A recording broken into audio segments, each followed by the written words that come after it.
작품을 같이 만든 김동현 감독님하고 원래 박형태 감독님 두 분이 같이 연출을 하셨는데요. 오늘은 그 김동현 감독님께서 같이 작품에 대한 이야기를 좀 나누면서 저희가 작품을 좀 이해할 수 있는 방법으로 해보도록 하겠습니다.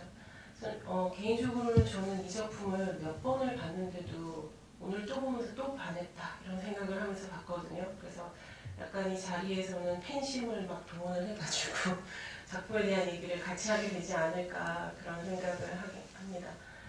먼저 저희 그 김동현 감독님께서나 박경태 감독님도 같이시지만 기지촌에서 오랜 동안 활동을 하시는 활동가이시면서 동시에 이 작품을 같이 만드셨어요. 그래서 보시면서 이 대상하고 얼마나 관계 맺음이 친밀한지를 아마 여러분들도 계속해서 느끼셨을 거라고 생각이 됩니다. 먼저 감독님께 이 작품에 대해서 조금 설명을 듣고 동시에 제목이 거미의 땅이잖아요. 그래서 이 거미의 땅이라는 이름과 동시에 이 작품에 대한 이제 만드시게 된 배경들과 얘기를 조금 들으면서 한 발짝 한 발짝 다가가 보도록 하겠습니다. 네, 안녕하세요. 김동현입니다. 네. 늦은 시간까지 앉아 계셔 주셔서 감사하고요. 아까 전에 저한테 이렇게 활동가라고 말씀을 하셨는데 저는 한 번도 활동가인 적은 없었고요. 네, 그러니까 2004년도에 제가 영화학교 졸업하고 그 두레방이라고 하는 기지촌 여성단체에서 일을 하긴 했어요. 1년 반 동안 이제 처음에는 자원봉사를 시작했다가 나중에 이제 파트타임이 됐다가 이제 풀타임으로 그 상담원 자격으로 일을 하게 됐는데 그 시절은 일종의 이제 고용된 상태였고 이제 저는 한 번도 제 정체성이 그 활동가라고 생각을 해본 적은 없습니다. 네, 일단 그렇고요. 제목은 원래는 사실은 이 작품을 기획하기 전에 영어 제목이 먼저 있었어요. 한글 제목보다. 그래서 그 영어 제목이 투어 오브 듀티인데 그 투어 오브 듀티는 사실은 이제 미군들이 이제 해외에 나가서 이제 근무하는 거를 이제 투어 오브 듀티라고 부르는데 그 기지촌에 관련한 자료를 막 찾을 때 이렇게 인터넷으로 보면 그 미군들이 남긴 사진이나 글이나 이제 뭐 그런 자료들이 좀 꽤 있어요. 근데 그걸 보니까 이제 투어 오브 듀티 때는 뭐 어쩌고 저쩌고 뭐 어떤 여자가 예뻤고 그때는 정말 추웠지 그때 정말 좋았어 뭐 어쩌고 뭐 이렇게 막 그 추억 이야기들이 굉장히 많더라고요. 근데 그들이 이제 파병으로 인해서 만들어 놓은 어떤 그런 장소와 그로 인해서 이제 파생된 어떤 고통 같은 것들이 그쪽에서 이제 추억이라고 부르는 거에 대해서 이제 좀 되게 아이러니하다는 생각이 들었고 저의 입장에서는 제가 겪지 않은 그 사람들의 이야기를 해야 했기 때문에 어떤 투어 오브 듀티는 사실은 직역을 하면 의무의 여행이잖아요. 그래서 이렇게 이제 의무의 여행이다라는 생각이 들어서 이제 영어 제목을 먼저 짓게 됐던 거고 나중에 이제 그 촬영을 진행을 하다가 이제 박영훈님께서 인터뷰 중에 이제 우리는 개미처럼 일하고 거미처럼 사라져간다는 얘기를 하셔가지고 그래서 거미의 땅이라는 이름을 짓게 되었습니다.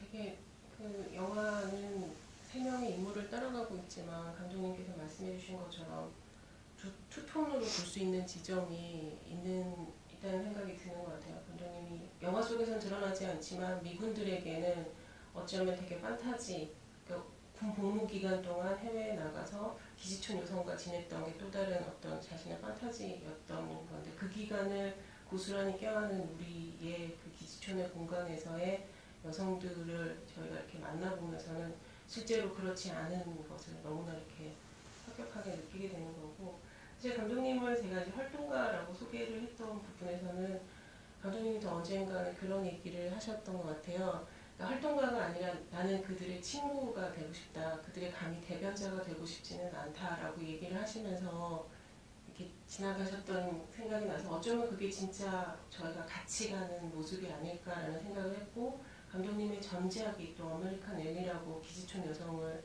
다루고 계시고 하셔서 누구보다 거기에 되게 심도 있는 어떤 관심과 더불어 애정 그리고 함께 가는 어떤 것들이 있지 않을까라고 생각을 해서 제가 감히 한번 그런 이름을 붙여봤던 것 같아요.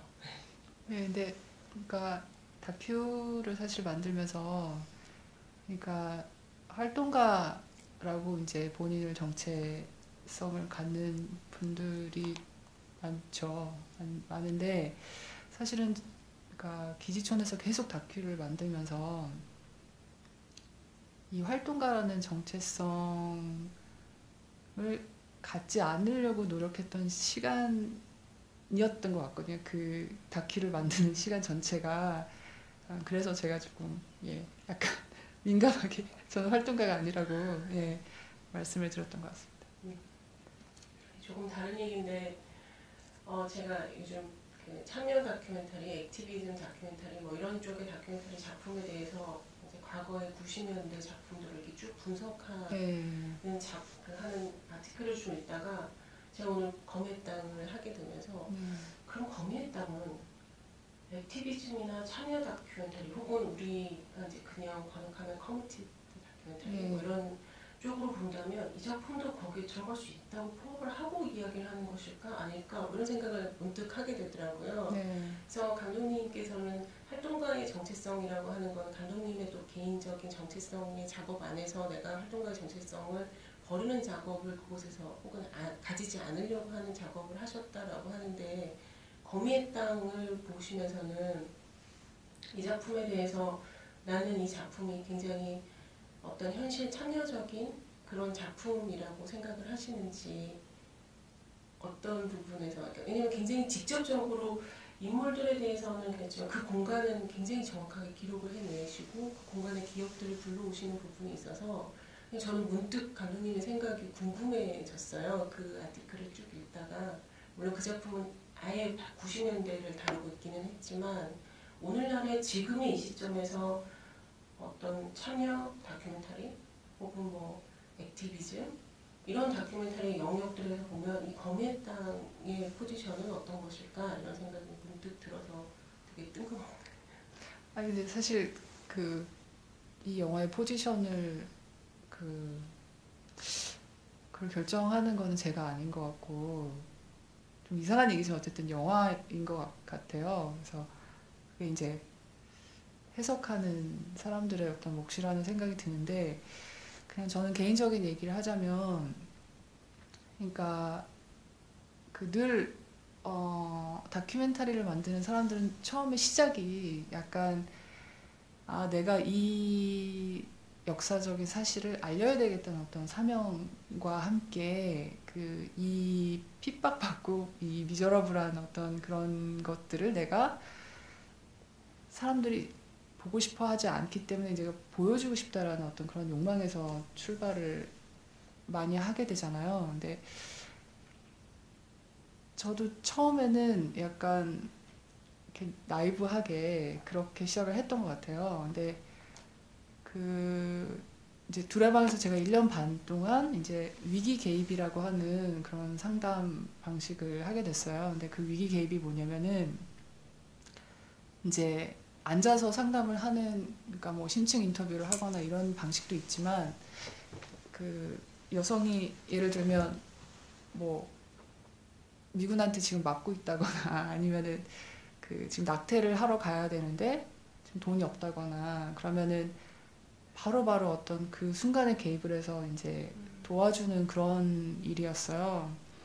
그러니까 제가 굉장히 절실한 도움을 필요로 하는 그런 여성들의 삶에 그러니까 한가운데 그냥 팍 들어가게 된 거죠. 그러니까 1년 반 동안 정말 많은 여성들을 이렇게 뭐 탈출시켜서 뭐 쉼터로 데려가기도 하고 낙태하는 자리에 따라가서 동행해 주기도 하고 뭐 법률적인 부분을 막 가서 따지기도 하고 이제 막 굉장히 많은 일들을 했어요.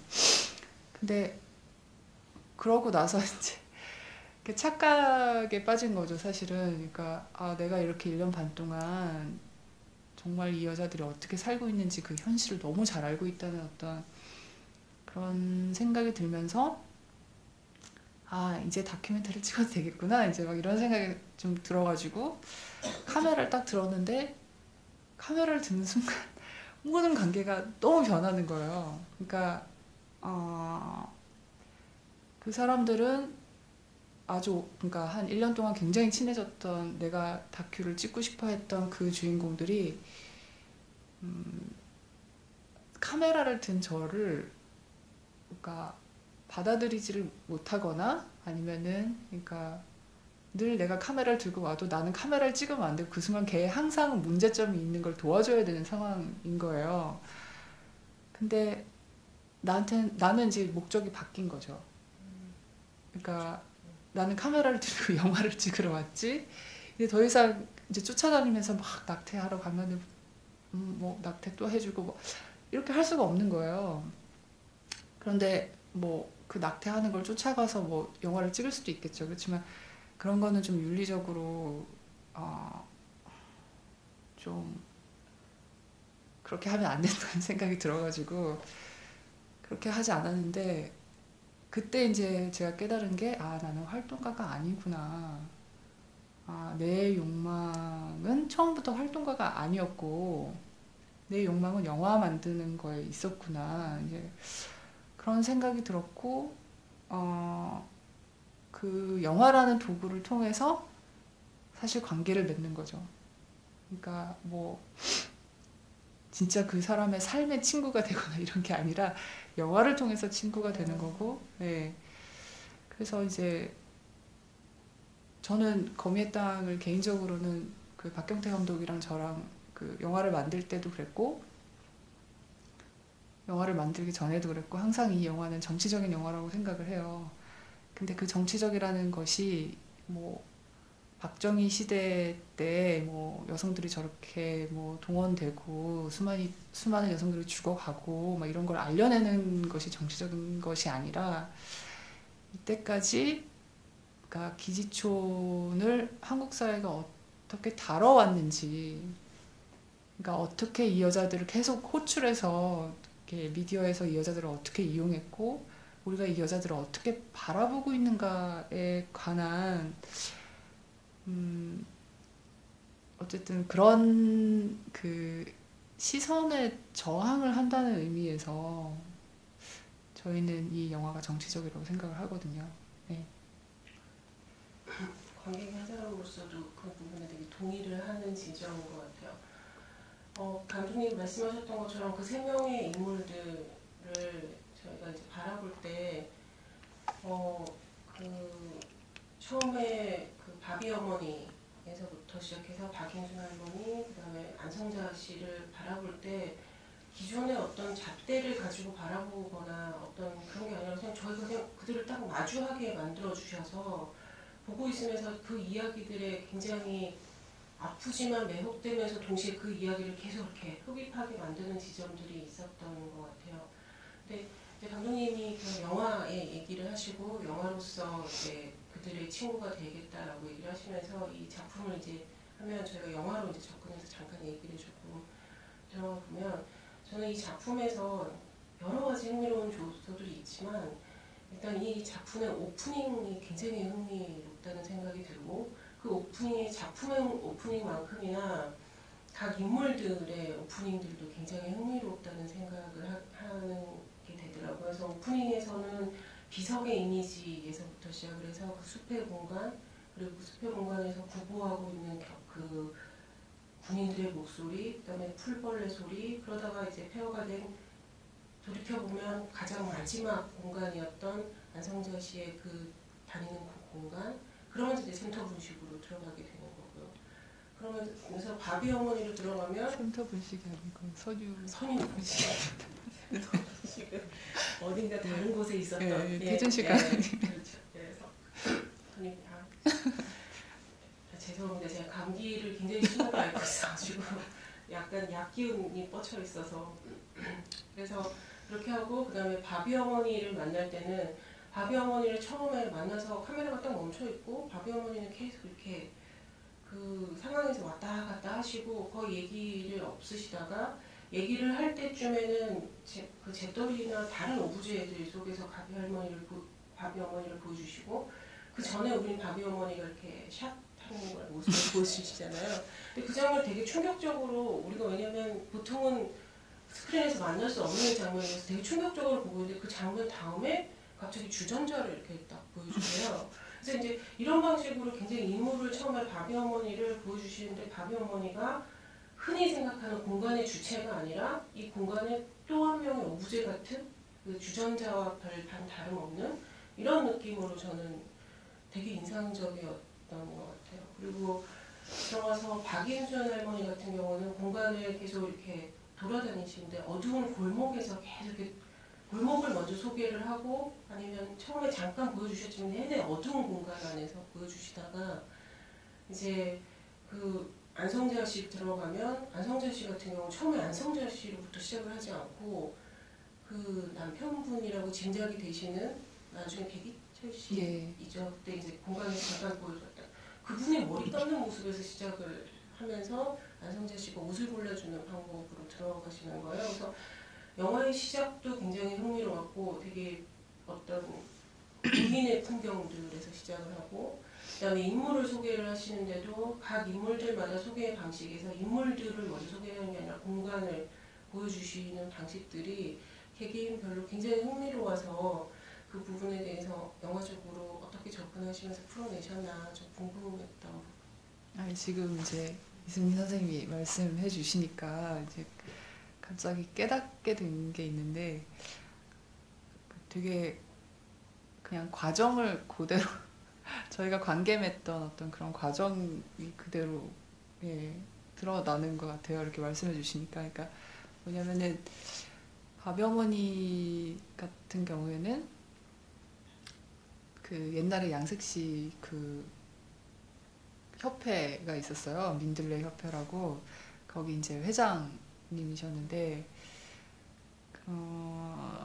그분을 안 지도 이제 지금 10년째인데 사실은 옛날부터 이렇게 알고 있었고 그분의 성격이라든지 그분의 스타일이라든지 이런 거는 잘 알고 있었지만 어느 순간에 이제 그 영화를 찍고 싶다고 얘기를 했을 때 아주 흔쾌히 좋다 이렇게 얘기를 하셨어요. 근데 좋다라고 얘기를 했는데도 이걸 촬영을 못 하겠는 거예요. 그러니까 그 아우라가 있잖아요. 아우라도 있고 어떤 증언이라는 게 사실은 마술 같은 게 있어서 이렇게 자꾸 여러 번 증언을 받으면 너무 힘들어요. 힘들고 좋지도 않고. 그러니까 되게 어떤 딱 적절한 순간에 그 증언의 순간이라는 게 존재를 하는데 그걸 계속 기다렸던 것 같아요. 그래서 말을 사실은 되게 꺼내고 싶은데 맨날 카메라를 가져가요. 한 6개월인가? 매일매일 카메라를 가져가는데 가서 찍는 거는 저는 보면 이렇게 주전자 찍고 있고 벽 찍고 있고 간판 찍고 있고 계속 그러다가 바비 어머니가 나중에 한 6개월 만인가? 너무 답답하셨나 봐요. 본인이. 그래가지고 전화를 해서 저 혼자 오라고 하더라고요. 그래서 뭔가 있나 보다. 그래서 경태 씨를 빼고 이제 제가 갔죠. 제가 갔는데 그날 진짜 작정을 하시고 그날 한 4시간인가 막 쫙 얘기를 하셨던 것 같아요. 그래서 편집에서 사실 의도한 건 아니에요. 그렇게. 근데 사실은 어떻게 보면은 그분을 찍게 된 어떤 촬영의 과정이 이렇게 드러나게 된 것 같아요. 나머지 분들도 다 마찬가지인 것 같고, 그러니까 인물을 어떻게 촬영을 해야 되겠다라는 건 사실은 찍어봐야 알거든요. 그러니까 각자의 리듬 같은 것들이 있어서, 그러니까 예를 들면은 뭐 안성자 씨 같은 경우에는 처음에 이제 인터뷰를 기대를 하고 이렇게 인터뷰를 해봤으나 너무 안 좋은 거예요. 그러니까 막 말이 너무 빠르고 너무 많고 막 어떻게 끊어 쓸 수도 없고, 그 다음에 이제 뭔가 그러니까 바비 어머니 같은 경우에는 그 언어 자체가 가지고 있는 그 무게감이라는 게 있는데, 안성자 씨 같은 경우는 인터뷰를 해보면 대부분은 다 자기 감정을 묘사를 하는 거예요. 과거에 이랬는데 그 순간에 하늘에서 빛이 떨어져서 뭐 그 안에 뭘 봤다는 둥, 이제 막 그러니까 자기 판타지와 이제 막 그런 걸 막 중원부원 얘기를 하세요. 그러니까 이제 인터뷰가 안 맞는 거예요. 그러니까 그래서 이제 처음에 정말 그냥 ABC처럼, 다큐멘터리 ABC처럼 그냥 일상을 한번 찍어보기 시작을 했고, 그러다가 이제 인터뷰를 해봤는데 안 좋았는데, 그 인터뷰 안에 되게 재밌는 것들이 반복이 되더라고요. 그러니까 자기 엄마 얘기라든지 뭐 자기가 자기가 세라였을 때, 그러니까 자신이 이제 옛날에 성매매 하던 시절을 세라라고 부르시는데, 자기가 세라였을 때, 자기가 애니였을 때 막 이런 얘기들이 반복이 되니까, 나중에는 그러면은 그 안에 들어가야 되겠다라는 생각이 들어가지고, 그래서 뭐 진짜 정말 의도한 건 아닌데 거의 순서대로 찍혀 있는 것 같네요. 예.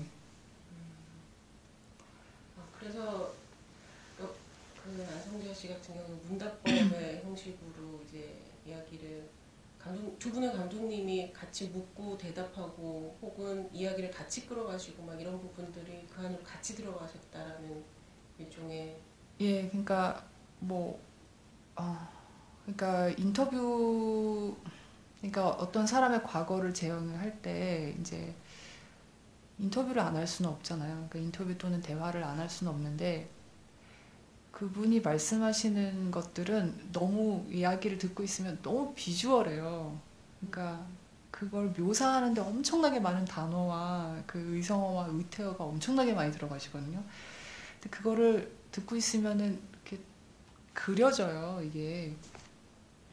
그래서 이제 안으로 들어간다는 거는, 이분의 강점은 그러니까 어떤 그 상상력의 결 같은 거에 있구나. 근데 그걸 표현을 하려고 하니까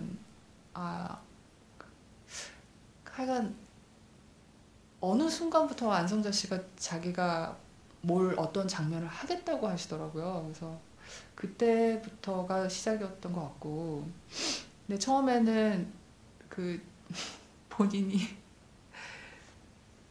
아이디어를 제시한 그런 재현 장면들이 너무 안 좋았어요. 그러니까 백이철 회장님, 그러니까 자기 남편을 백이철 회장님이라고 부르는데, 그 백이철 회장님을 아침마다 실제로 머리를 빗겨주시긴 해요. 근데 그 긴 머리를 빗기면서 옆에다가 일부러 성경책을 놓고, 회장님 오늘은 무슨 말씀을 들려주실 건가요? 뭐 이러면서.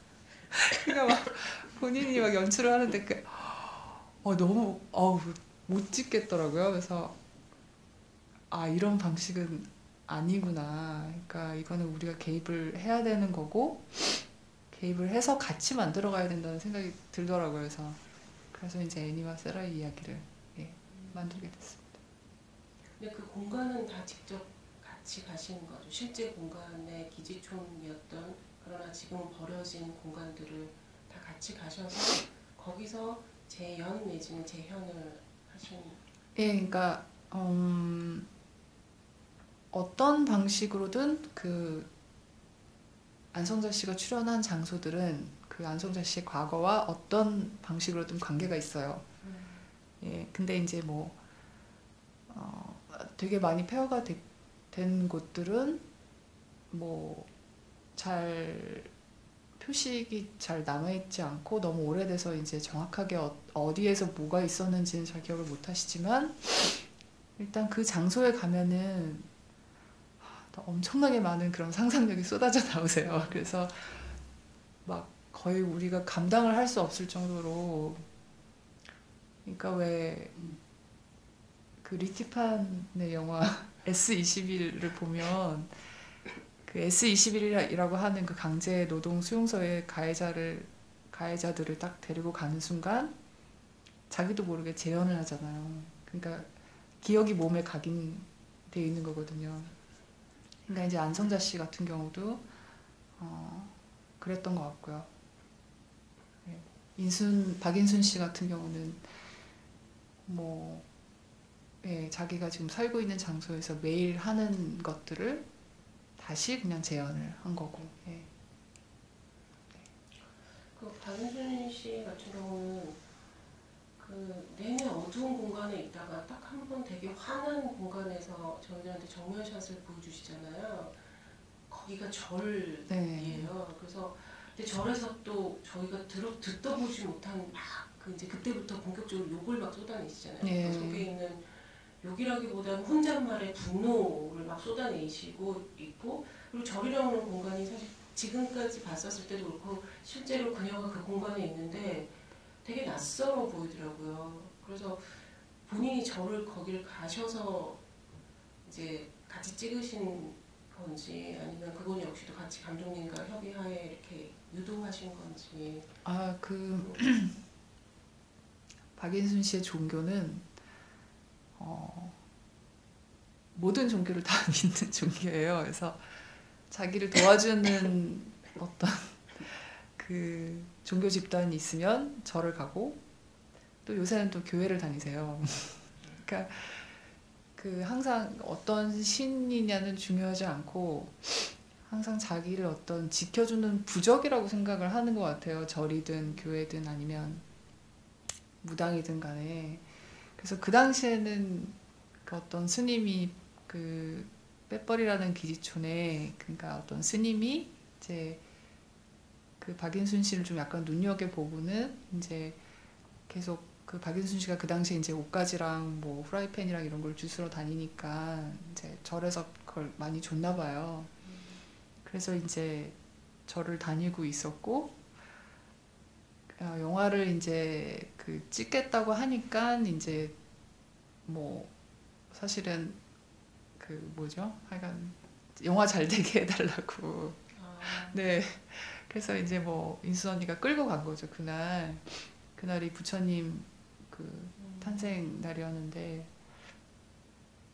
거기 가서 보니까 역시나 다른 신도들하고 물과 기름처럼 섞이지 못하고 예, 그러고 있더라고요. 예.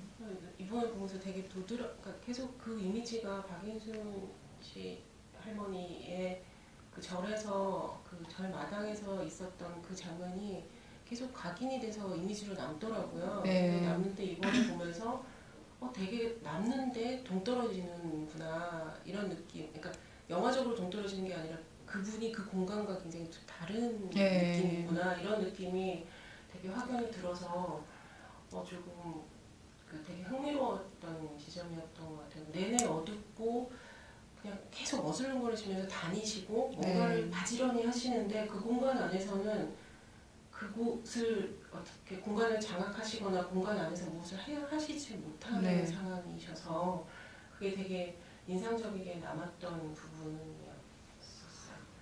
그러면 제가 이제 아까 처음 얘기 드렸던 영화에서의 첫 시작인 오프닝은 어떻게 시작을 하시게 됐는지, 거기가 어떤 약간 관습적인 방식으로 한다면 저희가 흔히 한다면 뭐 설명을 한다거나 뭐 영화가 어떤 건지 아니면 기지톤에 대한 설명을 한다거나 뭐 누가 나온다거나 뭐 이런 어떤 방식의 백그라운드나 설정샷이나 뭐 이런 것들이 있는 방식이 아니라 영화는 그냥 바로 어떤 숲의 그러니까 짐작컨대 기석이라고 생각이 되는 공간을 이렇게 굉장히 정적으로 보여주고, 그 공간에다가 입체감을 부여하는 건 오히려 사운드로 계속 입체감을 넣어주시는데 거기에는 사람이 나오지 않는 방식으로 공간을 먼저 이렇게 보여주셨어요. 그래서 영화를 시작을 그렇게 하시면서 했던 부분은 어떤 부분일까 또 궁금해집니다. 근데 사실 그 인트로, 그러니까 그 오프닝 부분이 사실 영화에서 가장 많이 바뀌었고, 편집이 지금도 그렇게 썩 마음에 들지는 않은 것 같아요. 근데 이제 원래 이 영화를 이제 기획하게 됐던 배경이, 그러니까 직접적인 원인 중에 하나가 이제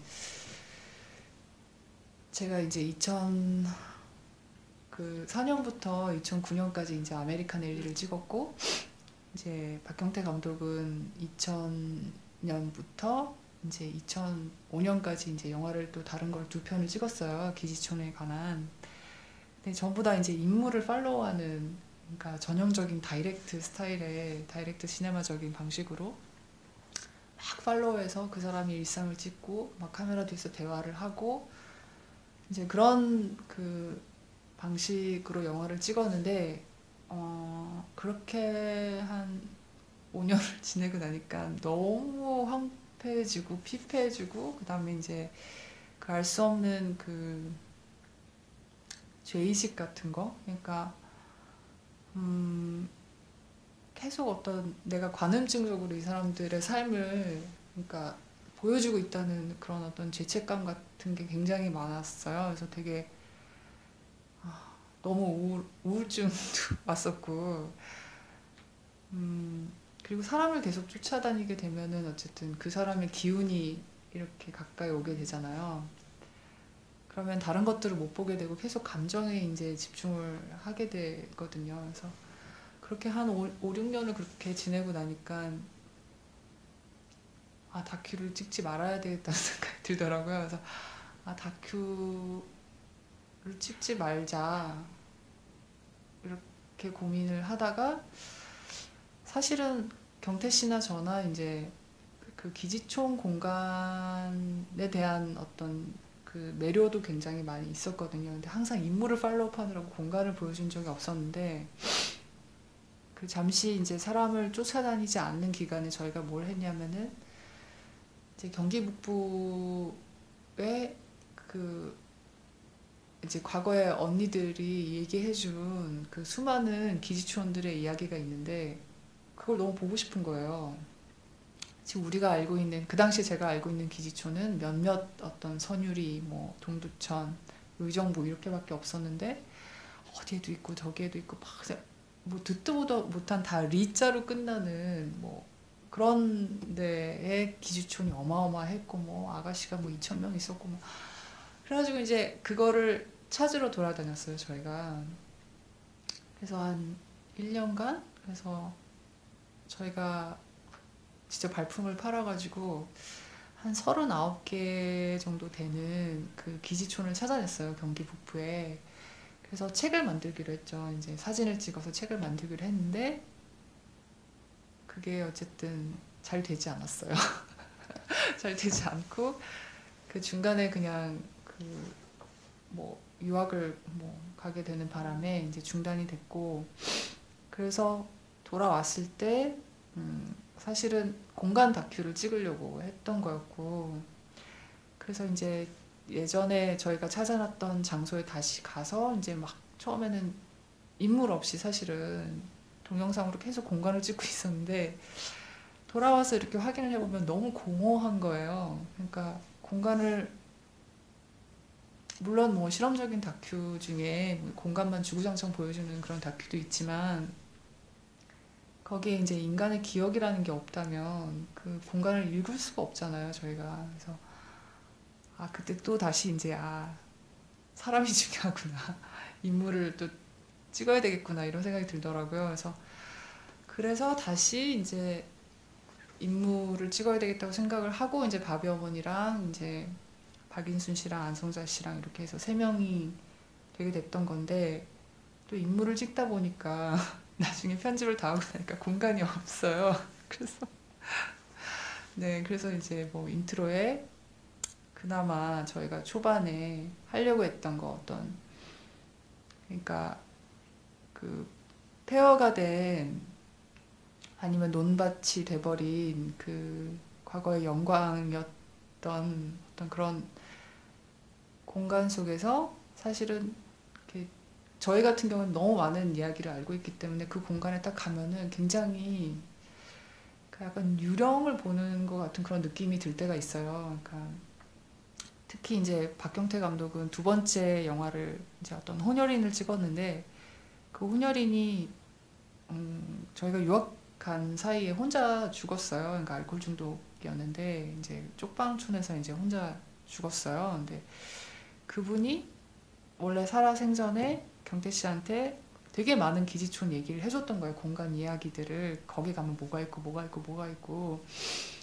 그래서 그때 이제 아카이브를 하려고, 공간 아카이브를 하려고 돌아다니면서 진짜 있는 거예요. 그 정말 아무것도 아닌 그냥 시골인 것 같은데 그 안에 딱 들어가 보면 보건소 자리가 있어요.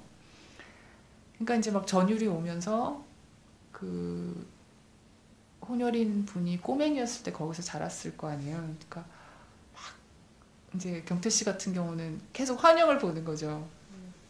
그 꼬맹이였던 그 자기 주인공이 이렇게 저 처마 밑에서 비 맞고 서 있는 맨날 자기가 얘기하던 어떤 장면이 있는데 그분이 이제 그런 것들이 이제 자꾸 생각이 나면서 그래서 이제 빈 공간에 이제 사운드를 사실은 존재하지 않는 과거의 사운드를 넣게 됐던 거죠.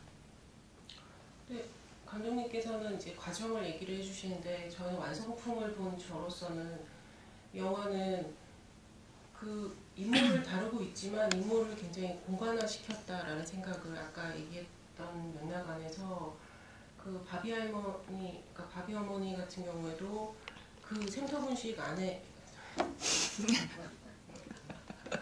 선유분식 안에 선유분식 안에 이제 처음에 열고 들어가셔서 그 다음에 그 공간 안에서만 딱 있으시잖아요. 네. 그리고 그 공간에 있는 다른 오브제와 계속 무엇인가를 하시면서 저는 이제 그분이 계속 음식을 만드시고 손을 쓰시고 이렇게 하시는 게 어찌 보면 누군가의 제사 음식을 만들거나 대접하기 위해서 계속 뭔가 만드시고 계시다는 느낌을 좀 받았거든요. 근데 이제 그렇게 하시면서 그 공간에서 그분이 공간을 장악하는 느낌들보다는 공간에 같이 있고 그 공간에 또 다른 오브제 같은 느낌 이런 방식으로 이렇게 되게 많이 비춰줬었고 그다음에 그 박노현 할머니, 박인순 할머니 같은 경우도 그 골목을 계속 다니시면서 한 컷 정도 같은 경우는 이렇게 미군 남자들이 이렇게 지나갈 때 거기 앞에서 계속 뜬금없이 이렇게 뱅글뱅글 도시면서 뭔가 약간 플러팅을 하는 느낌? 그런 방식들로 이렇게 계속 걸음을 걸으시는데 그렇게 공간 안에서 그분이 하고 있는 모습이 마치 그녀가 그 공간에 있는 게 아니라 그 공간 안에 다른 사람들의 모습들을 그녀가 대표하는 듯한 느낌? 이런 느낌까지 같이 들게 되고 안성재 씨 같은 경우는 훅 가서 정말 약간 안성재 씨가 유령이 아닐까? 이런 느낌까지도 왜냐하면 계속 이야기의 흐름들 속에서 그 공간 안에서 안성재 씨는 적극적으로 그 추억의 공간, 기억의 공간으로 이렇게 들어가셔가지고 막 하시기 때문에 인물이 결코 공간을 앞서서 주체 끌고 간다는 느낌보다는 그리고 카메라도 실제로 공간을 인물을 팔로우하면서 절대로 가고 있지 않고 멈춰 있다가 인물이 들어왔다가 빠지고 나중에 돼서 카메라는 독자적으로 움직이고 있고 뭐 이런 방식이어서 저는 그 어떤 영화보다 인물을 내세우고 있지만 인물마저도 공간에 공간 역시도 인물의 기억에 이렇게 되어 있는 결과물로서 보여졌다는 생각이 저는 되게 들거든요. 굉장히 강한 팬심이죠. 그랬던 부분이 좀 있었던 것 같고요. 저는 그 인물 얘기 계속하면 인물을 이렇게 배치를 하셨을 때 세 명의 인물을 이 이제 기지촌의 공간을 얘기를 하시면서 이렇게 배치를 하시는 부분에서 처음에 바비 어머니 그다음에 이렇게 하시는 거는 어떻게 이제 이렇게 구성을 한번 해보신 건지 하셔서. 그러니까 그 사람들이 그 기지촌이라고 하면은 그러니까 기지촌에서 겪었던 어떤 일들이 다 비슷할 거라고 생각을 하잖아요. 그러니까 그 기지촌 여성 또는 뭐 양공주 양색씨 이렇게 얘기를 했을 때 뭐 미군을 받는 일을 직업으로 하고 있기 때문에 되게 비슷한 어떤 경험을 하고 했을 거라고 이제 사람들이 흔히 생각을 하는데 그 1세대 양색씨와 2세대, 3세대, 4세대 굉장히 다른 경험을 가지고 있어요. 그러니까 초기에 그 초가집에서 미군을 봤던 분들하고 그 이후에 이제 60년대 분위기하고 70년대 분위기하고 80년대 분위기하고 엄청 달라요. 근데 바비 어머니 근데 이제 많은 여성들이 사실은 기지촌을 떠났잖아요. 그러니까 자기 신분을 숨기고 그냥 농부의 아내가 된다든지, 그러니까 미군 기지가 이제 뭐 철수하고 나면 다시 이제 그 농촌에 살고 있는 호라비들하고 결혼을 하거나 아니면 도시로 가거나 뭐 이렇게 해서 이제 많이 사실은 떠났는데, 바비 어머니 같이 그 다 겪으신 분이 별로 없는 건 아니지만 어쨌든, 그러니까 그분의 역할이 다 겪은 어떤 분으로서 되게 중요하다는 생각이 들더라고요. 그러니까 굉장히 다른 세대의 양섹스들이 계속 들어왔을 텐데, 사실은 어떻게 보면 본질적으로 같은 경험이 이렇게 되풀이 되고 있는 거잖아요. 다른 양상으로. 그래서 그 바비 어머니가 어쨌든 이 중추를 잡아야 된다는 생각이 좀 들었고, 그러니까 사실은 세대별로 생각을 좀 했던 것 같아요. 이제 바비 어머니가 가장 나이가 많으시고, 그다음에 이제 박인순 씨가 약간 중간에 굉장히 핵심적인 어떤 기지촌에 가장 안 좋았던 시절을 겪은 사람이고, 그다음에 이제 안성자 씨 같은 경우는 70년대 후반, 뭐 80년대까지 이렇게 해서 약간은 조금 다른 정체성을 가지고 있는데, 그래서 바비 어머니가 이 두 사람을 이렇게 감싸고 있는 구조여야 한다. 근데 이제 안성자 씨는 사실은 기지촌을 떠난 사람이기 때문에 안성자 씨가 이렇게 그 여행을 하는 존재여야 되지 않는가. 그런 생각 때문에 이제 구조가 저렇게 됐던 것 같아요. 그러니까 관객 입장에서는 그 아비 어머니가 그 이야기를 풀어놓으시면서 그때 그 딸을 내가 했던 거에 대한 가슴 아픈 얘기를 했고, 수많은 낙태에 대한 얘기들을 하시고 난 다음에 안성자 씨를 잠깐 만나잖아요. 네. 그때 약간 안성자 씨가 그 딸의 환영인가 이런 생각을 잠깐 했었거든요. 네. 그러고 난 다음에 그 박인순 할머니로 넘어가서 박인순 할머니가 막 이렇게 이렇게 계속 이렇게 걸어 다니시다가 나중에 이렇게 그 숲으로 이렇게 가시면서 네. 막 이렇게 던져주시고 네, 막 그러면서 고스래. 예, 고스를 던져주시고 그러면서 막 이렇게 거기 있는 숲의 정령들이나 귀신들하고 얘기를 하듯이 막 하다가 나중에 막 웃으시잖아요. 웃으실 때 전 또 약간 거기서도 귀기를 좀 느꼈었어요. 그래서 이렇게 하다가 근데 그분 같은 경우도 이제 딸을 거기다 두고 이제 여기 다시 오신 분으로 해서 또다시 뭔가 이렇게, 근데 다음 세대의 여성을 또 그림으로 막 이렇게 그려주시잖아요. 네. 지금 있는 젊은 여성을 막 이렇게 그려주시면서 어떤 관계 맺음이 좀 일어나는 느낌을 받다가 안성자 씨를 이렇게 넘어가면 안성자 씨는 엄마 얘기를 하고 있고 그래서 각자의 엄마들인데 아이를 없어버렸던 엄마, 네. 그리고 아이가 있지만 찾지 못하는 엄마, 네. 그러나 엄마가 없는 네. 아이, 이렇게 해서 이분들이 네. 이렇게 이렇게 네. 연결되는 느낌을 네. 받았었고 네. 굉장히 독립적인 에피소드임에도 불구하고, 그래서 감독님한테 좀 여쭤보고 싶었다 이런 생각이 좀 들었다는 것 같아요. 사실 저는 감독님한테 궁금한 게 너무 많고 볼 때마다 되게 작품에 대해서 생각이 많아서 하고 싶은 부분이 많지만 관객분들께서도 되게 궁금하신 부분이 있으셨을 것 같아요. 관객분들 얘기도 좀 들어가면서 얘기를 같이 더 풀어가면 어떨까 싶은데, 감독님에게 작품 보시면서 인상적이셨던 부분, 혹은 이제 같이 좀 궁금했던 부분 이런 거 좀 풀어가시면서 얘기하시면 어떨까 싶어요. 이렇게 손 들어주시면 저희 마이크가 갈 거는데.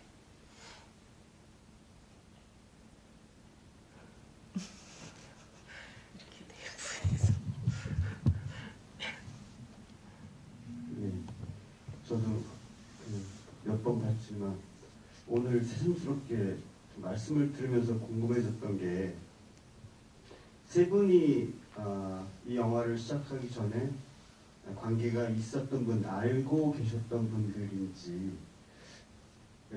첫 번째는 그거고, 그것과 상관없이 지금 말씀하신 것처럼 바비 엄마랑 안성자 씨 같은 경우는 전체 구조 안에서 잠깐 스치는 장면이 있잖아요. 이렇게 세 분을, 그러니까 쓰리샷으로 함께 이렇게 세 분이 실제로 영화 안에서 이렇게 만나서 이야기를 하시거나 그러니까 이런 부분에 대해서 고민을 혹시 하신 적이 있는지 또 그렇게 안 했던 이유는 또 뭘까? 이게 좀 최선 궁금해졌습니다. 네.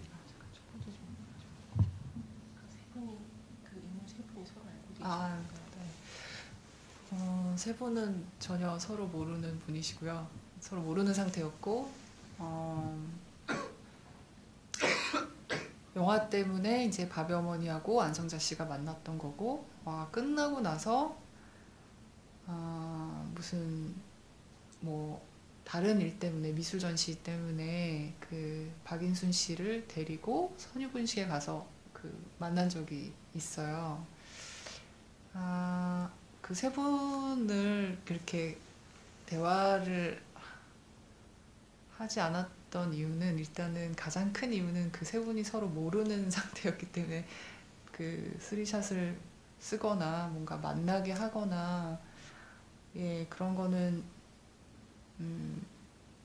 불필요하거나 어쨌든 억지스럽다는 좀 생각이 들었고 그냥 안성자 씨는 시간의 여행자이기 때문에 그분을 통해서 이 세 사람이 그냥 연결될 수 있다는 그냥 생각이 들더라고요. 그래서 네. 근데 제가 봤던 그 이전 버전들 중에 네.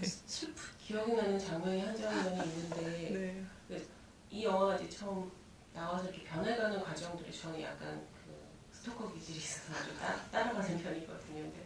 근데 그때 한 장면이 안성자 씨가 이렇게 걸어가고 있을 때 이 박인순 할머니가 그녀를 그림을 그려주는 장면인가 뭐 이런 장면이 이렇게 같이 세 명이 이렇게 슬쩍 같이 나왔던 장면이 있기는 있었던 것 같은.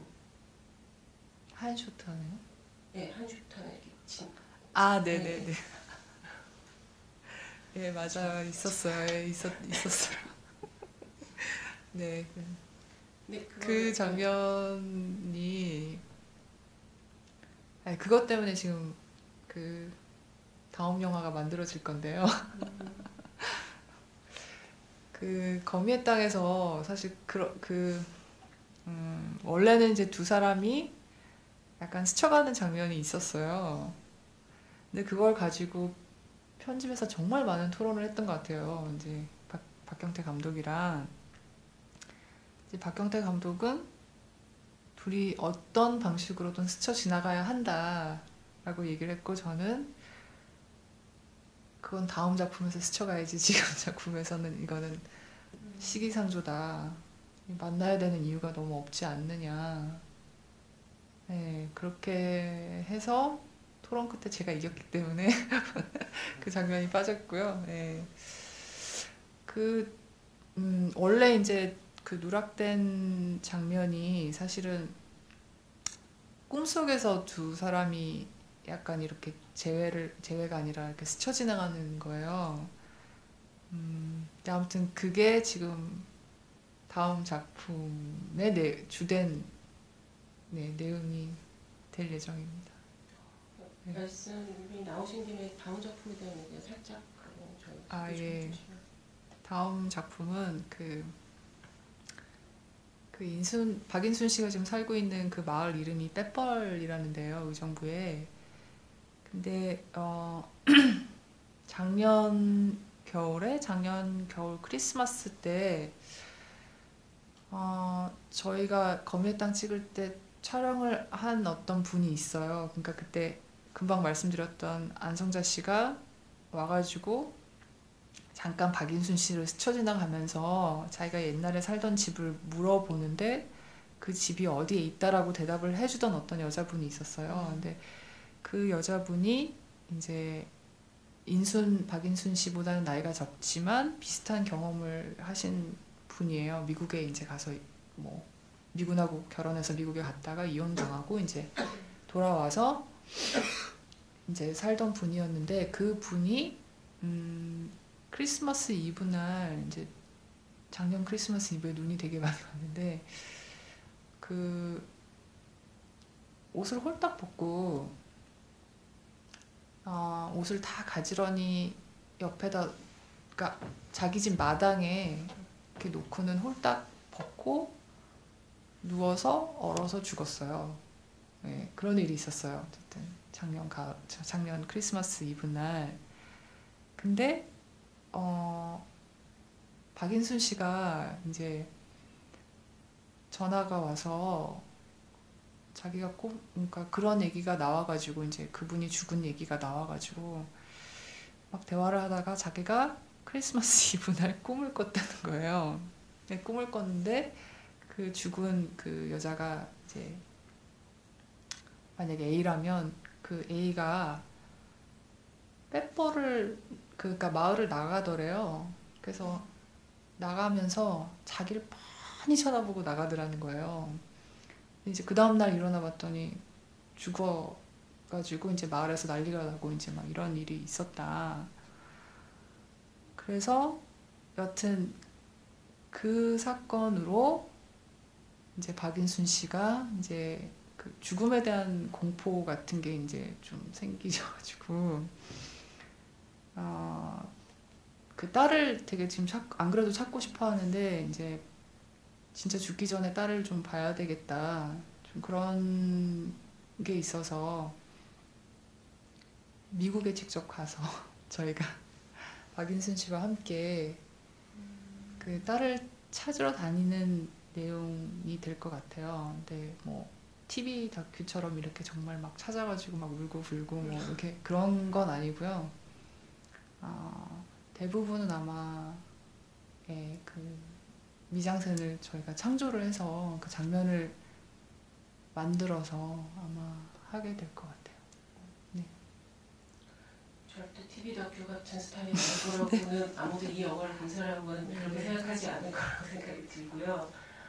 되게 감독님 얘기를 들으면서 또 한 번 생각이 드는 게 저희가 가지고 있는 이 땅에 되게 아픈 기억들이 많은데 그 아픈 기억들이 어떤 고스트, 귀신 이런 모습으로 되게 그 트라우마가 이제 감독님에게 불거져 나오기도 하고 실제로도 저희한테 뭐 여기의 이미지들이 그런 이미지이기도 하고요. 근데 그런 그 귀신이라고 얘기를 하는 근데 이제 분명 존재하고 있는 부분이기는 하는데 아까 그분이 이제 돌아가셨다는 얘기를 딱 듣는 순간에 처음에 그 이제 선유분식 선유분식 다음에 이렇게 그 박형태 감독님이 나레이션을 하시잖아요. 그래서 이제 귀신, 그러니까 유령이 오고 그다음에 유령이 출몰하고 그다음에 그 우울증을 동반하면서 그러면서 이제 미래로 간다, 같이 한다라고 하는데 갑자기 그 장면이 그대로 딱 그 이미지하고 겹쳐지는 느낌이 저는 지금 순간적으로 딱 들어서 그러면서 그분들이 낭만과 망각에 대한 얘기도 같이 하시잖아요. 그래서 그분의 죽음이 딱 그 라인하고 굉장히 맞아 떨어지는 이미지로 저한테는 딱 오는 것 같다는 생각을 좀 하게 되네요. 자, 또 질문 받도록 하겠습니다. 되게 감독님 얘기를 들으면 들을수록 되게 재밌지 않아요? 강요해요. 막 재미를 강요하는. 궁금하신 점이 있으시면 언제나 손을 들어주시고요. 계속 저는 얘기를 할 게 너무 많기 때문에 아니면 보시면서 느끼셨던 점들 혹은 의문점들 이런 것도 괜찮아요. 그래서 얘기해 보시면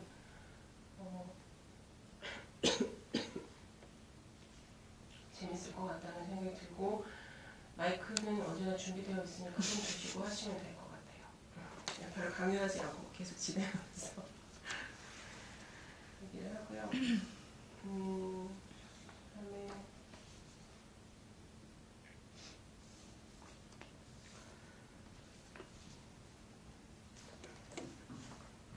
이 지금 아까 얘기했던 부분하고도 맞물려지는 지점인데 저는 이분들의 몸이 처음에 되게 아마 여기 있는 모든 분들도 다 비슷한 인상을 받으셨을 텐데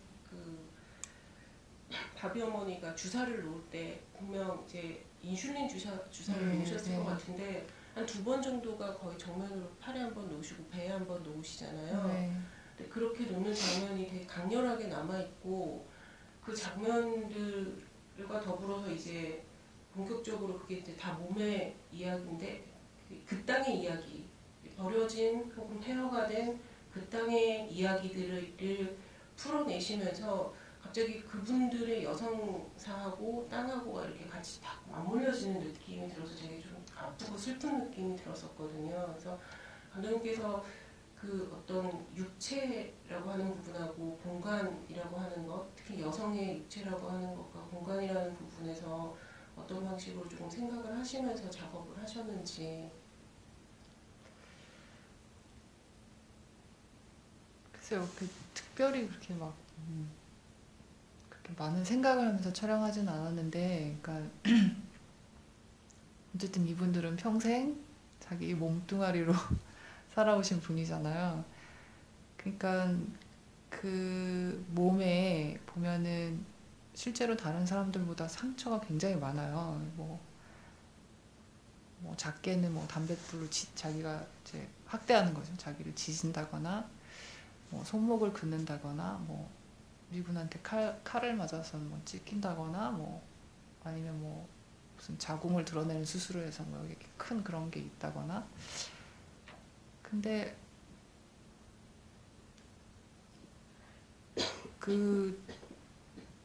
여튼 이제 그분들을 촬영을 하다 보면은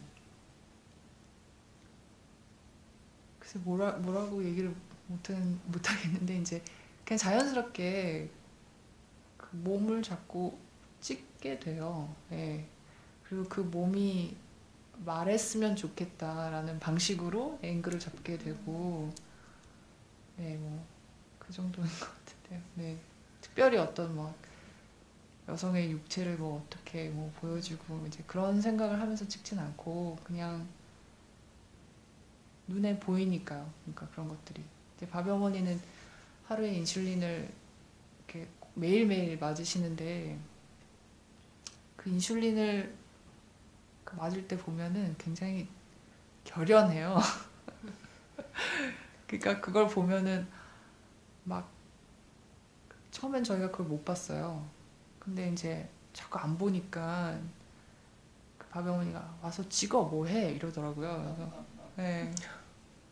그러니까 항상 우리는 이렇게 막 너무 막 이렇게 되게 힘들고 막 이렇게 하면은 밥어머니가 이제 그런 것까지 다 보시나 봐요. 어쨌든.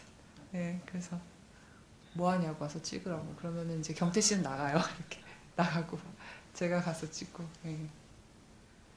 감독님이 찍으신 게 아니라 바비 어머님이 내주신 거군요. 그렇죠. 네. 네, 그렇죠. 때때로는 그러니까 영화를 보다 보면 그 보통은 뭔가를 이렇게 팔로우하거나 따라가는 게 아니라 영화는 이렇게 있는데 대상이 훅 오는구나 이런 느낌을 받게 되는 지점들이 감독님 말씀하셨던 그런 지점이고, 그게 이 영화가 갖고 있는 가장 큰 힘 중에 하나가 아닐까. 그러니까 대상을 에서 쫓아가는 게 아니라 대상이 이렇게 딱 와서 막 부딪혀지는 그 부딪힘의 지점이 영화 안에 이렇게 같이 에너지화 되어서 나오는 느낌? 그런 느낌들을 같이 받게 되는 지점인 것 같습니다. 저희 사실 얘기를 하다 보면 이 영화에서의 마지막 장면에 대한 얘기들을 사실 되게 많이 하게 되거든요. 안성자 씨가 춤추는 장면들에 대해서 굉장히 많은 다큐멘터리의 관습적인 요소들 안에서도 뭐 얘기들이 많이 되고, 저는 개인적으로 가장 힘있는 장면 중에 또 하나라고 생각이 드는 장면인데, 그 장면에 대해서는 되게 많은 에피소드들이 있으실 것 같아요. 그래서 그 장면에 대해서 실제로 안성자 씨께서 그걸 이제 앞서서 말씀하셨던 것처럼 본인이 하시겠다고 하는 퍼포먼스를 하시는 거잖아요. 근데 그 공간에서 이제 퍼포먼스를 하는 부분에서 영화적으로 보면 사실 카메라가 그때 그 전부터 시작해서 이제 독자적인 시선을 가지고 계속 움직이게 되고, 그건 인물을 따라가거나 이런 게 아니라 카메라가 독자적으로 또 하나의 캐릭터가 되어버리는 느낌, 이런 느낌을 계속 다니게 되고, 그러고서는 이제 사라이자 애니이자 안성자 씨가 이제 멀티플 캐릭터가 돼서 거울을 거꾸로 이렇게 들고 빨리 와 뭐 이런 얘기들을 계속하면서 춤을 추고 거울을 보고 이런 장면들이 나와서 그 부분에 대해서 감독님의 이야기를 조금 들어보고 싶어요. 그러니까 일단 그것도 이제 사실은 장소 자체가 원래 이제 무도회장이었기 때문에 저희가 춤을 추는 장소였고, 그다음에 이제 안성자 씨가 예전에 그 미군 부대를 많이 들락날락 거리면서 춤을 되게 많이 췄어요. 실제로 춤꾼이었고, 그 옛날에 그 한백희 씨라고, 예, 그 김한선 씨 이모인가요? 약간 그분이 옛날에 이제 성견지명이 있어가지고 그 기지촌에 있는 혼혈 여자들만 모아서 이렇게 지금으로 얘기하자면 걸그룹처럼 이렇게 만들었었는데, 초반에 거기에 이제 가수 인순이도 있었고 이제 안성자 씨도 있었고 그랬었어요. 근데 그 한백희 씨가 이거 촬영 어쨌든 밥을 너무 안 줘가지고 약간 노예처럼 생활을 하다가 이제 안성자 씨 같은 경우 이제 뛰쳐나와서 그 스탠드바에서 이제 그 누드쇼 같은 거랑 이제 뭐 그 원시인 복장을 하고 이제 뭐 도끼춤 같은 걸 추거나 이제 이렇게 살아오셨거든요. 근데 어쨌든 그 분이 거기서 춤을 춰야 한다는 거는 너무나 당연한 어떤 일이었는데, 사실은 원래는 이제 안성자 씨가 그 춤을 추고 난 다음에 이제 엄마한테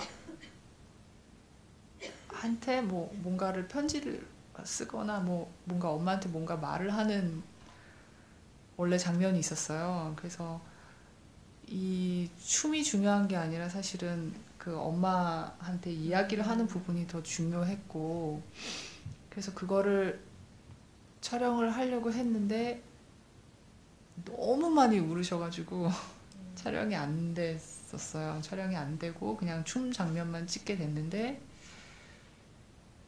여튼 뭐 약간 좀 기진맥진하게 보이는 게 이제 하도 너무 많이 감정을 소비를 해가지고 그날 정말 되게 힘들었었는데, 근데 여튼 나중에 이제 재밌는 거는 그분이 이제 저희 편집실에 오셔가지고 이제 저희가 그 부분을 편집을 하고 있는데 경태 씨랑 저랑 정말 깜짝 놀랐어요. 그래서 알겠습니다 이러면서 이제 막 편집을 막 바꿔가지고 지금의 그 춤추는 장면과 거울 장면이 그게 편집이 됐던 거예요. 예.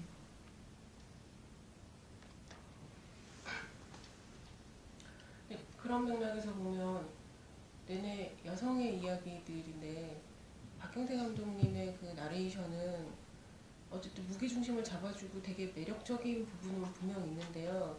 그 선택에 있었을 때 사실은 그 남성의 목소리의 나레이션이라고 얘기하는 부분이 이 영화를 전체를 관통을 할 때 다른 색깔을 만들어내는 느낌들이 좀 있었거든요. 그래서 그 부분에 대한 어떤 나레이션에 대한 고민들은 어떻게 풀어내셨는지.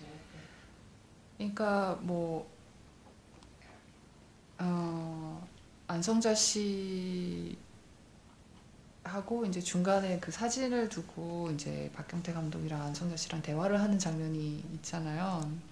처음에는 그렇게 먼저 시작을 했어요. 근데 그것도 이제 처음에 안성자 씨가 그때 편집실에 와가지고 옛날 사진을 이렇게 보여주는데 뭐 무슨 얘기를 이렇게 하셨는데 그게 너무 재미있더라고요. 그래서 그러면은 영화 안에 그 내러티브에서 좀 빠져나와서 감독과의 대화를 넣는 방식으로 그 부분을 연출을 해보자. 그래서 이제 했던 거고, 그리고 이제 경태 씨의 역할은 이제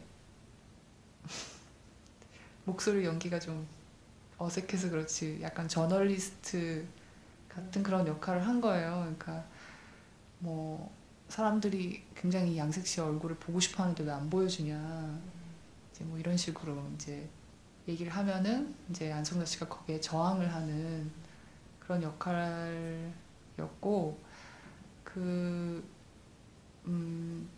앞부분에 이제 인트로에 들어가는 그 나레이션도 누군가의 목소리로 해야 했었는데, 이제 저는 이미 애니와 세라의 이야기를 하고 있었기 때문에 다른 성이, 그러니까 여자 하면 안 되는 게 아니라 그러니까 여자보다는 남자 목소리가 더 어울리고 그리고 그 누구보다도 사실은 감독이 하는 게 맞는 게 아닌가. 그래서 이제 그렇게 나눠지게 됐던 거죠. 네, 실제로 두 분의 목소리는 정말 웬만한 전문 성우 못지않게 너무 목소리들이 거기에 다른 목소리의 색깔이 성별이 했다고 하더라도 지금 같은 느낌은 또 아니었겠다라는 생각이 들어요. 사실은 네. 중간에 한번 그 배우를 써서 한 적이 있었어요. 녹음을 한 적이 있었는데, 그러니까 그러니까 이 소재 와 이제 찍혀진 영상이 너무 세다 보니까 그 배우분들이 이제 되게 감정을 넣어서 읽더라고요. 근데 그걸 아무리 톤 다운을 시켜도 이게 안 되는 거예요. 그래서 안 되겠구나. 그래서 좀 되게 죄송했지만 그분을 쓰지를 못했고, 네, 저희가 하게 된 거죠. 네, 저희 질문 받겠습니다. 네, 끝까지 남아 계실 때는 뭔가 외우기 지점이 있어서 얘기를 듣고자 하는 부분이 있으실 것 같네요.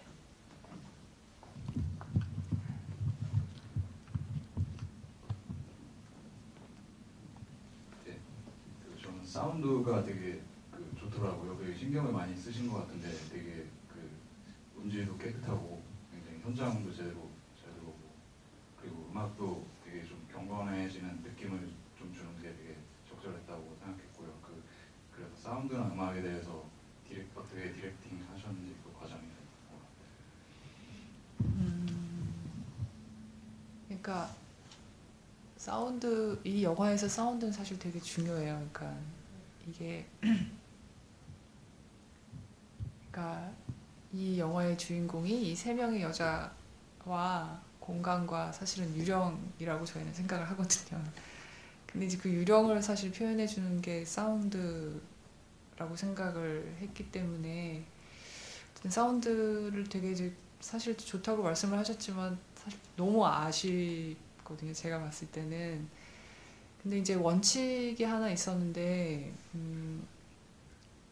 되게 그냥 작은 원칙인데 그러니까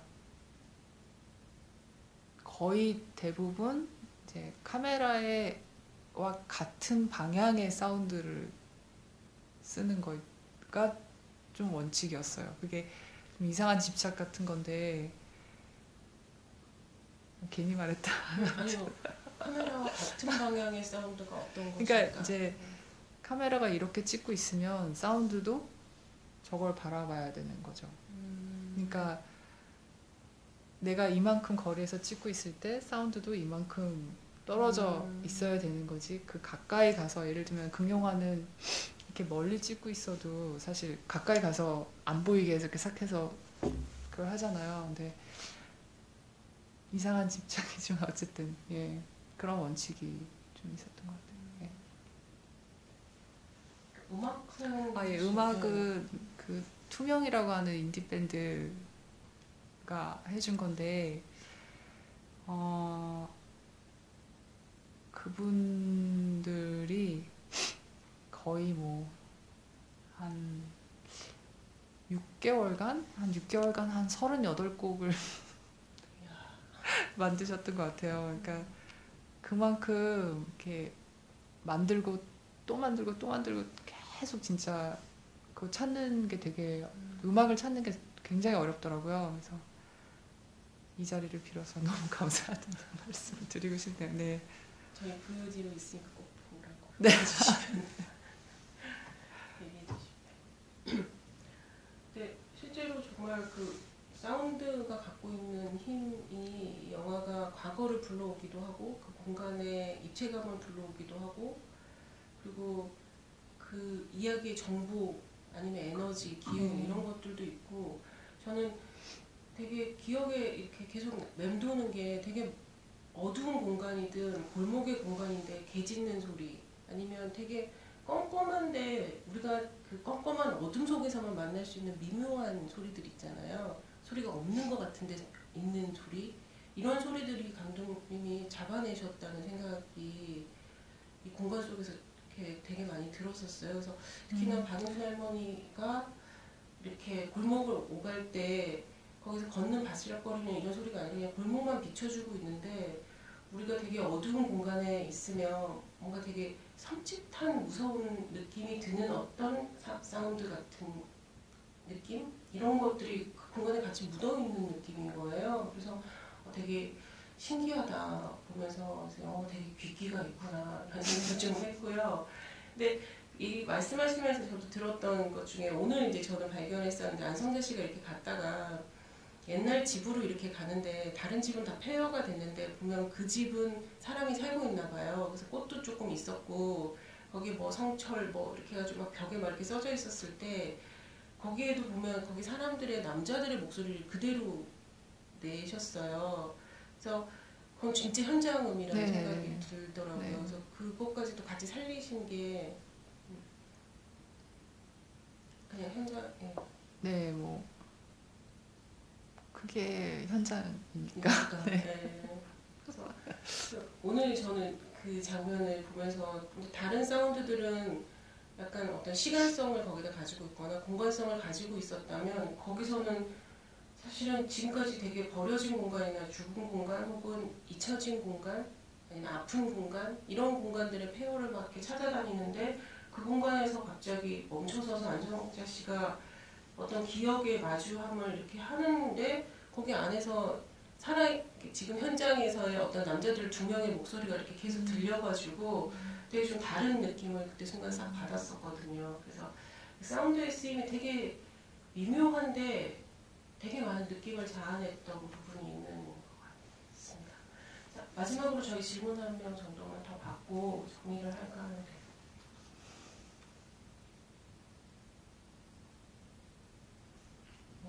강요를 하고 싶은 생각은 없고요. 아마 다 하고 싶으신 부분들은 있으시겠지만 저희가 또 앞에서 이렇게 말을 하는 거에 어떻게 개입을 해야 될까 이렇게 생각하고 계실 거라고 생각이 들고요.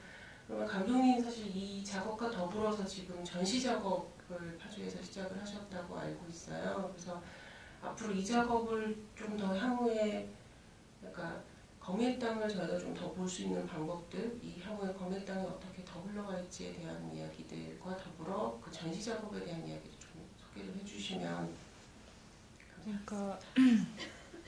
그러니까 검의 땅은 이제 사실은 결과물보다 그러니까 이게 과연 영화가 될까 하는 어떤 그런 실험으로서의 그 가치가 저희한테는 좀 있는 것 같아요. 그러니까 그 작품 자체의 가치보다 우리가 다이렉트 시네마를 버리고 뭔가 협업을 할 수 있을까. 그러니까 그 기지촌 출신 그 사람들을 어떤 피사체로서 내 카메라 안에 가두지 않고, 그러니까 그분들이 이제 카메라 너머로, 그러니까 영화를 만드는 작업 안에 이분들이 들어올 수 있을까? 과연 그게 정말 가능할까? 이제 그거를 실험했던 것 같고요. 그래서 저희는 그게 이제 성공했다고 생각을 하고, 그리고 특히 이제 사실은 그 검의 땅을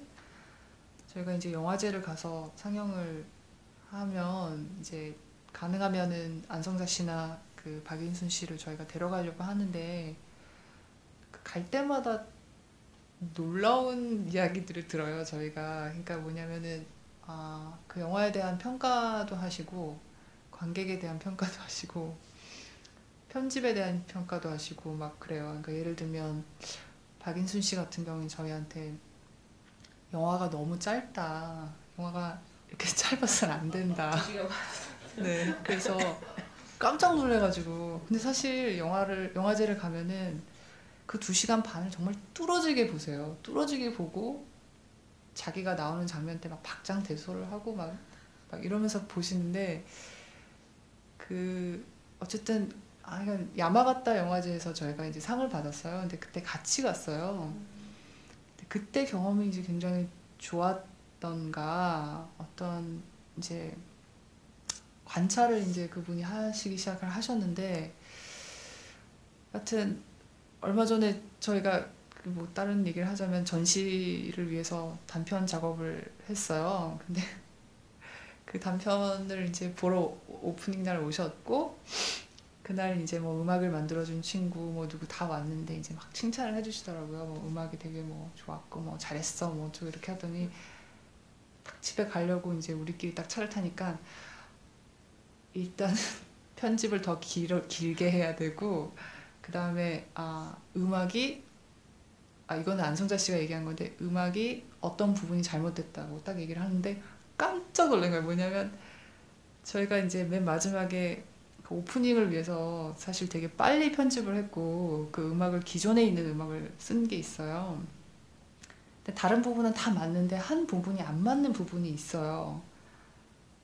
저는 너무 잘 알죠. 제가 편집을 했으니까. 근데 아무도 그런 얘기를 하지 않는데 안성자 씨가 저한테 그 부분의 음악이 잘못됐다고 얘기를 하는 거예요. 그래서 깜짝 놀래가지고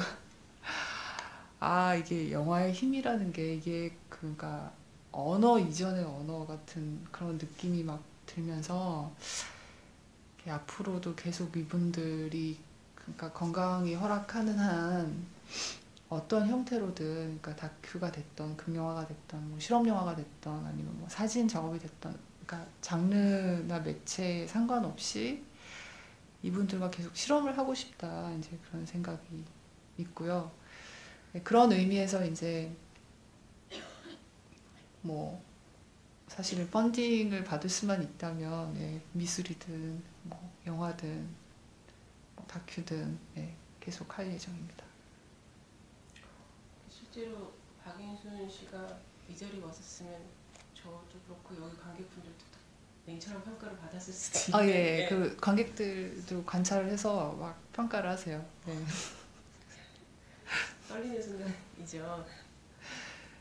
이게 사실 오실지도 모르는 상황이 살짝 있었는데 지금 들어보니까 안 모시길 저도 되게 잘했다 이런 생각이 드는 늘 그렇지만 평가는 되게 무서운 것 같아요. 그 전시 작업 지금 파주에서 하고 계시는 거는 어떤 작업이시죠? 네, 그러니까 저희가 이제 현장에서 그러니까 다큐로 출발을 했지만 이제 되게 오랜 시간 동안 현장에 있다 보니까 저희가 이제 계속 형식이 사실은 변하고 있거든요. 그러니까 다이렉트 시네마에서 이제 뭐 시네마 베리테에서 뭐 다른 방식으로 막 가고 있는데 사실 거미의 땅이 나오고 나서 되게 실망을 많이 했어요. 그러니까 사람들이 그러니까 여전히 이제 소재로 그 영화를 보고 있다는 생각이 너무 많이 들고 이제 영화를 보러 와서 되게 짓눌려 간다는 그러니까 영화가 무겁지만 그 소재 때문에 이제 되게 짓눌려 하면서 이제 말을 되게 아끼는 그런 모습과 여튼 계속 어떤 뭔가 이 복잡 다단한 저희가 이제 실험했던 형식과 재현의 방법에 대한 그 이야기나 담론이 너무 목말라서 저희가 이제 그 같은 현장을 굉장히 오랫동안 하고 있는 또 다른 그 미술 작가 저희가 되게 존경하는 미술 작가들이 있어요. 그래서 믹스라이스하고 이제 뭐 고승욱 작가라든지 이제 그래서 저희가 먼저 하자고 외로운 사람들끼리 뭉쳐보자 그래서 그래서 이제 현장과 재현의 문제에 관한 그룹 전시입니다. 그 그룹 전시에 토크가 있죠. 네네. 그러니까 저희 전시 제목이 경기 북부 고스팅이라는 전시고요.